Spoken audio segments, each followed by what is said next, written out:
Today we will be talking about the alienated children. Now, alienated children, as we said in the previous videos, would most likely be full of anger, full of rage. Now, what's interesting is that when these children come for therapy, you will find them denying any positive experience with the other parent. And they will freely and precisely continue to indicate that they had nothing but negative experience with the other parent. And they have very positive experience with the alienating parent, that is the parent who's brainwashing them.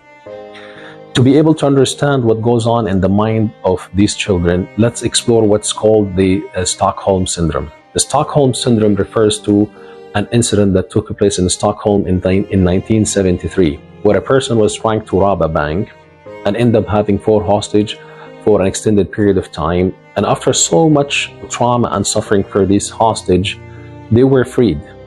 But rather than showing negative feelings towards their captor, they have shown nothing but positive. And in the court, they refused to testify against him.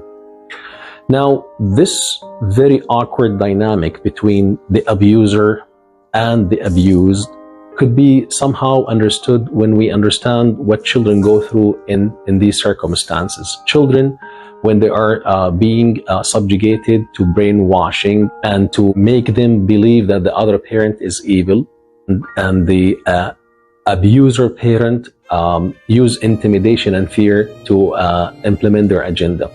Children are in these unsafe environments, cannot afford to choose between the two sides, because as children they need to relate to someone, and that would be the person who's having the upper hand in this case, which is the alienating parent. So that's how they build this attachment with the alienating parent, which is unsafe attachment based on fear and intimidation. And in therapy, I try to help alienated children focus on 3 things. The first one, to understand that they really don't have to choose between either of the 2 parents. It's not that they need to choose one parent over the other parent. They have the right to have 2 parents in their life and to be able to fully enjoy the 2 of them.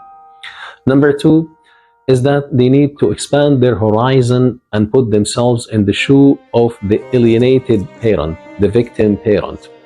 Because most of the time, the other side will be capitalizing on a negative incident and make it as an excuse for the children to believe that the other parent is evil. I ask them to take the time, explore the circumstances that have led that parent to behave in that negative way in their own perception, and put themselves in his or her shoes. And most of the time, they will give the benefit of the doubt. Number 3, which is very important, is to focus on the fact that we are Muslims and Birr al-Walidain is an important aqidah or ibadah for us in our life. And we need to forgive, because forgiveness is very healing and very powerful, and would help us to be able to reconnect with both parents and try to be kind to them, to be able to please the mighty Allah Azza wa Jal. May Allah Azza wa Jal protect us and our families and our children, and may Allah help us to be able to understand our deen. Allahumma ameen. Wa sallallahu ala Muhammad wa alihi wa sahbihi ajma'in. Please do not forget to comment on this video.